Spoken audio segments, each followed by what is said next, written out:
100% fees రాయితీతో AI నేర్చుకోవాలనుకుంటున్నారా? Attend quality thought gen AI test 2025. నమస్తే, welcome to I dream inside politics with కవిత.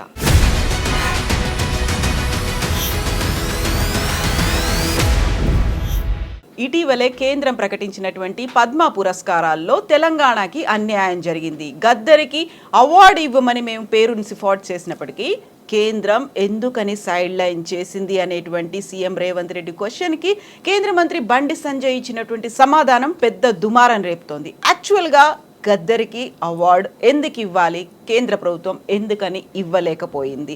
మనతో పాటుగా ఉన్నారు పొలిటికల్ అనలిస్ట్ ప్రకాష్ గారు. ప్రకాష్ గారు నమస్కారం. మనం గతంలో గద్దరికి సంబంధించి బోల్డ్ అన్ని అంశాల గురించి చర్చించుకున్నాం. కాకుంటే వాటన్నిటికీ మించి ఈసారి ఎందుకని ఇంత పెద్ద ఎత్తున వివాదం చెలరేగుతోంది? గద్దర్ పద్మ అవార్డుకి అర్హుడు కాదు, బరాబర్ మేము ఇవ్వం, ఎందుకని అంత మాట చెప్పారు? గద్దర్ యొక్క గొప్పతనం తెలిసిన వాళ్ళు, ఆయన సాహిత్యం యొక్క ప్రతిభ గురించి తెలిసిన వాళ్ళు ఎవరు కూడా అట్లా మాట్లాడరమ్మా. ఎందుకంటే రాజకీయంగా మాత్రమే గద్దర్ని చూడకూడదు. ఆయన పాలిటిక్స్ ఒకసారి మనం చూసినట్టయితే వీళ్ళంతా పాలిటిక్స్నే చూస్తున్నారు కదా. ఆయనకు ప్రపోజ్ చేసింది పద్మ అవార్డు ఆయన సాహిత్యం మీద, ఆయన కళ మీద. ఒకవేళ రాజకీయాల్లో చూసినట్టయితే తొలి దశ తెలంగాణ ఉద్యమంలో ఇంజనీరింగ్ చదివే విద్యార్థిగా ఉస్మానియా యూనివర్సిటీలో తన చదువును కూడా వదిలిపెట్టి తెలంగాణ ఉద్యమంలోకి వచ్చాడు ఆయన. ఆ తర్వాత ఆయన ఇంజనీరింగ్ కంప్లీట్ చేయలేకపోయాడు. తర్వాత అప్పుడున్న ఇంటర్మీడియట్ క్వాలిఫికేషన్తో ఓ బ్యాంక్ జాబ్ వస్తే ఆ బ్యాంకులో ఉండి విప్లవోద్యమంతో ప్రభావితమై సమాజం మార్పు కోసం ఆయన విప్లవాల బాటలో వెళ్ళిపోయాడు.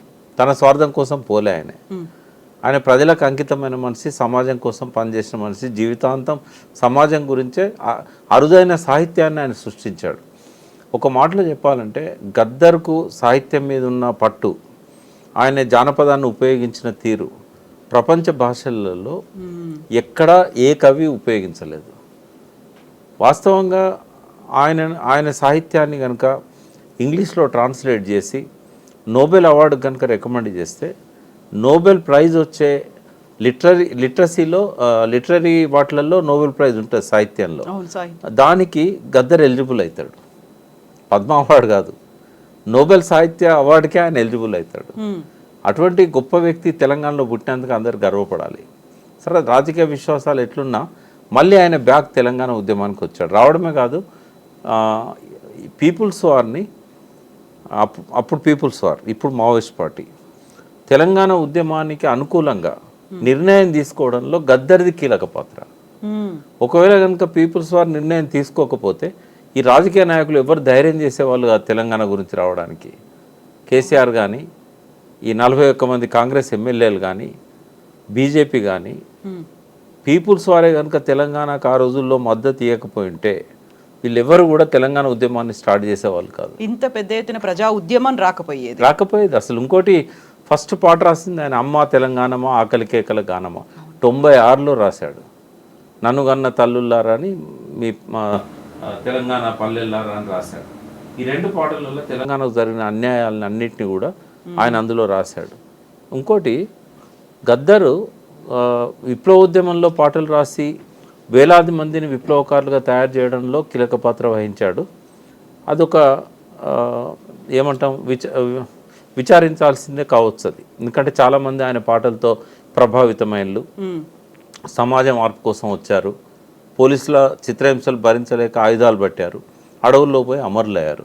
ఆ కోణంలో చూసినప్పుడు ఈయన పాటల వల్లనే కదా ప్రభావితమై వీళ్ళందరూ పోయారు. ఒక విప్లవోద్యమానికి ఆయన ఒక ప్రేరణగా నిలిచాడని ఆయన పాయింట్ ఆఫ్ వ్యూలో అది కరెక్ట్ కావచ్చు. సమాజంలో విప్లవం రావాలనుకునే వాళ్ళ పాయింట్ ఆఫ్ వ్యూలో మార్క్సిజం లెనినిజం మావోలోచన విధానాన్ని ఇష్టపడే వాళ్ళంతా కూడా దాన్ని ఇష్టపడుతుండొచ్చు. కానీ ఇవాళ ఎవరైతే మెయిన్ స్ట్రీమ్ పాలిటిషియన్స్ ఉన్నారో, బండి సంజయ్ కావచ్చు, ఇతరులు కావచ్చు, వాళ్ళకి ఆ పాత్ర నచ్చదు. బట్ గద్దర్ సాహిత్యంలో ఒక విప్లవ పాటలే ఉన్నాయా? ఇవాళ తెలంగాణలో పాట బతికిచ్చింది ఉద్యమాన్ని.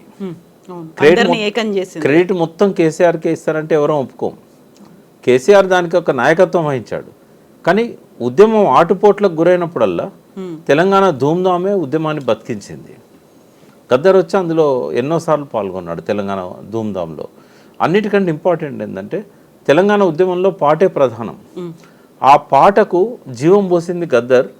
ఆయనే ఈ కవులకు అందరికీ ప్రేరణగా నిలిచాడు. ఒక గద్దర్ లేనిది అందశ్రీ లేడు, గద్దర్ లేనిది మిఠపల్లి సురేందర్ లేడు, రసమై బాలకిషన్ లేడు, వరంగల్ శ్రీనివాస్ లేడు. ఈ తరాన్ని అంతా కూడా ప్రభావితం చేసింది గద్దర్. మరి ఆ పాటలే కదా తెలంగాణ రావడానికి కారణమైనవి. కాబట్టి ఒక తెలంగాణ బిడ్డగా, ఒక గొప్ప సాహితీవేత్తగా, కళాకారునిగా ఆ గద్దర్ను మనం పద్మతో ఏవైతే సన్మానించుకుంటామో, ఆయనకు పద్మ అవార్డు ఇవ్వాలని ప్రభుత్వం రిఫర్ చేయడం ఏదైతే ఉన్నదో, ఆ తెలంగాణ 3.5 కోట్ల ప్రజల ఆకాంక్ష అది. ఎవరు కూడా దాన్ని కాదనరు. ఎవరైతే ఆయన గురించి అర్థం కాదో, ఆయన గురించి అవగాహన లేదో, ఆయన ఇది ఒక్క కోణంలో నుంచి ఆయన చూస్తారో వాళ్ళు మాత్రమే వద్దంటారు. మీకెందుకు గద్దర్ అవార్డ్స్, నంది అవార్డ్స్ స్థానంలో గద్దర్ అవార్డు ఇస్తానన్నప్పుడు అక్కడ కూడా ప్రతిఘటన వచ్చింది. మనం లాస్ట్ టైం మాట్లాడుకున్నాం. కొంతమంది సినిమా వాళ్ళు కానీ బయట వాళ్ళు కానీ ఆయన పేరు మీద ఎందుకు అని చెప్పి సినిమాలతో ఏం సంబంధం అని అన్నారు. బట్ ఆయనకు కూడా 2 సార్లు నంది అవార్డులు వచ్చాయి. అయితే ఆయనే గొప్ప సినిమా సాహిత్యాన్ని కూడా సృష్టించాడు. ఆయన రాసిన చెల్లెమ్మ అనే ఒక పాట ఉంది కదా, పాదం మీద మల్లెతీగకు పందిరివోలే అనే పాట, దానికి నంది అవార్డు వచ్చింది. తర్వాత ఇంకొక పాటకు కూడా వచ్చింది. చాలా మంచి పాటలు రాశాడు సినిమాల్లో కూడా. రంగుల కళ కాలం నాటి, బండెనక బండి గట్టి, మా భూమి, రంగుల కళలో 3 పాటలు, ఇట్లా చాలా పాటలు రాశాడు ఆయన. సినిమా సాహిత్యం కూడా ఆయన తన ముద్రను వేసుకున్నాడు. అన్నిటికంటే ఇంపార్టెంట్, ఉద్యమం తీవ్ర దశలో ఉన్న టైంలో జేఏసీ కోదండరామ్ కేసీఆర్ ఆధ్వర్యంలో జేఏసీ నడుస్తున్నప్పుడు మిలియన్ మార్చ్, ఆ సందర్భంగా వచ్చిన శంకర్ గారి సినిమా జై తెలంగాణ, జై బోలో తెలంగాణ, ఆ పొడుస్తున్న పొద్దు మీద ఆ పాట వస్తుంటే థియేటర్లలో ఆ ప్రేక్షకులు పోయి డ్యాన్స్ చేశారు స్క్రీన్ ముందట. సో అంతగా ప్రభావితం చేసిన వ్యక్తి ఇప్పుడు సమకాలీన సమాజంలో తెలుగులోనే కాదు ఎక్కడ కూడా లేరు. తర్వాత ఆయన కేవలం తెలుగు సాహిత్యాన్ని సృష్టించలేదు.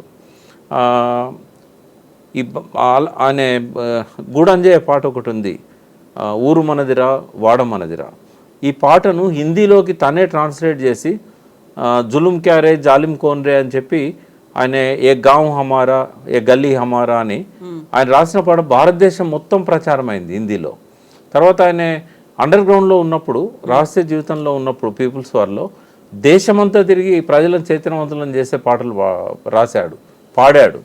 వేర్వేరు భాషలలో పాడాడు, లంబాడి భాషలలో, కోయ భాషలలో. కాబట్టి అంతగా ప్రభావితం చేసిన వ్యక్తి ఈ కాలంలో అయితే ఎవరు లేరు. కాబట్టి ఆయన రికమెండ్ చేయడం అనేది 100% కరెక్ట్. ఎవరైతే విమర్శిస్తున్నారో వాళ్ళ విమర్శలు వెనక్కి తీసుకోవాలని కోరుతున్నాను నేను. అయితే బుల్లెట్తోనే రాజ్యం స్థాపన జరుగుతుంది అని అడవుల బాట పట్టి ఎంతోమంది యువతని అడవుల బాట పట్టించిన తర్వాత మా నాయకులు, మా విద్యార్థి నాయకులు, మా బీజేపీ లీడర్లు ఆయన మాటల వల్ల హత్యకు గురైపోయారు, ఈయన వల్లే వాళ్ళు చంపబడ్డారు అనే మాట బండి సంజయ్ అంటూ ఉంటే, ఇంకొక బీజేపీ లీడర్ ఆయన్ని ఎల్టీటీఈ తీవ్రవాదితో పోల్చడం, నయీం కంటే కూడా మించినటువంటి ఉగ్రవాది అనడం, అలాంటి వాళ్లకు మేము పద్మ పురస్కారాలు ఇచ్చి సత్కరించాలా అనే ఒక మాట. ఇప్పుడు ప్రభుత్వ అవార్డు, అది బీజేపీ అవార్డు కాదు కదా. ఇప్పుడు బీజేపీ పార్టీ తను పార్టీ సిద్ధాంతాలకు అనుకూలంగా ఉన్న వాళ్ళకే ఇస్తున్నారా? మరి ఇప్పుడు ఒక సాహితీవేత్తగా చూడాలి గద్దర్ని. ఆయన జీవితంలో అదొక ముఖ్యమైన భాగమే కావచ్చు. బట్ ఆ చావులో ఆయన ఏం చంపాలనలే కదా, ఆయన ఆ సిద్ధాంతాన్ని ఇష్టపడ్డాడు.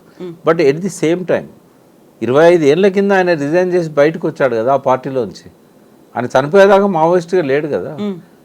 ఆయన మీద కాల్పులు జరిగిన ఆ టైంలోనే ఆయన ఆ పార్టీ నుంచి బయటకు వచ్చాడు. ఆయన ఆ పార్టీలో లేడు. ఆయన లేనప్పుడు ఆ తర్వాత ఆయన సృష్టించిన తెలంగాణ సాహిత్యాన్ని చూడొచ్చు కదా.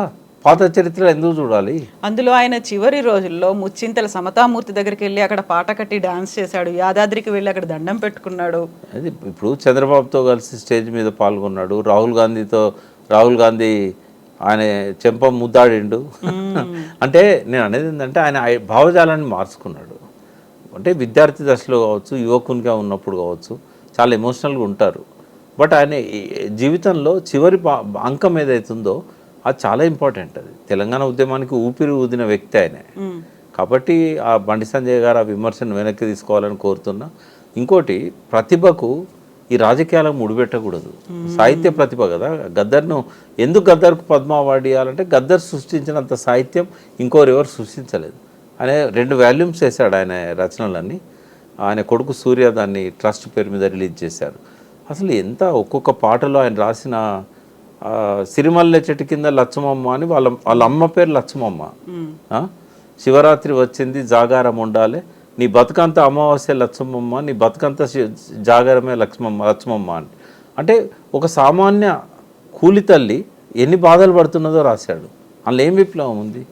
ఇట్లా ఎన్నో పాటలు అయినాయి. చాలా అద్భుతమైన సాహిత్యాన్ని ఆయన సృష్టించాడు. ఆయన ముట్టుకొని అంశం లేదు ఆయన సాహిత్యంలో. ఆయన పాయకాన మీద రాశాడు, చీపిరి మీద రాశాడు. అంటే ఇప్పుడు చాలా ఈనంగా చూస్తాం కదా. శ్రీశ్రీ అన్నాడుగా మహాప్రస్థానంలో, ఈనంగా చూడకు దేన్ని అని.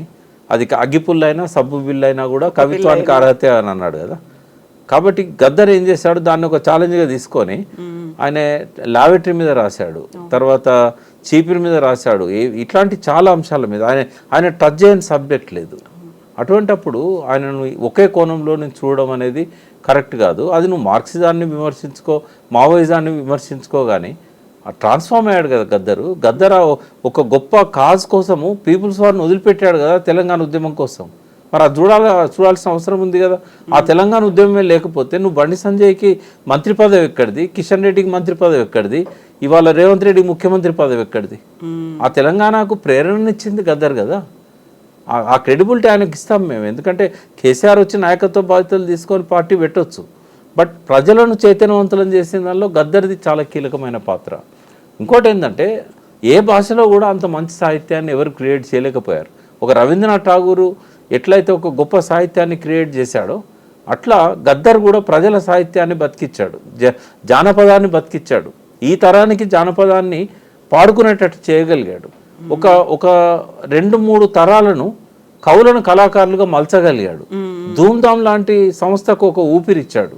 మరి అటువంటిప్పుడు ఆయనను ఎట్లా మనం తక్కువ చేసి అంచనా వేస్తాం? నేను అందుకే రేవంత్ రెడ్డిని నేను అభినందిస్తాను. ఆయనను గుర్తించి గద్దర్ అవార్డ్స్ ఇవ్వడమే కాకుండా, గద్దర్ పేరుతో అవార్డు క్రియేట్ చేయడమే కాకుండా, ఇవాళ పద్మ అవార్డుకి ఆయన రికమెండ్ చేయడం అనేది డెఫినెట్గా రేవంత్ రెడ్డిని నేను అభినందిస్తాను.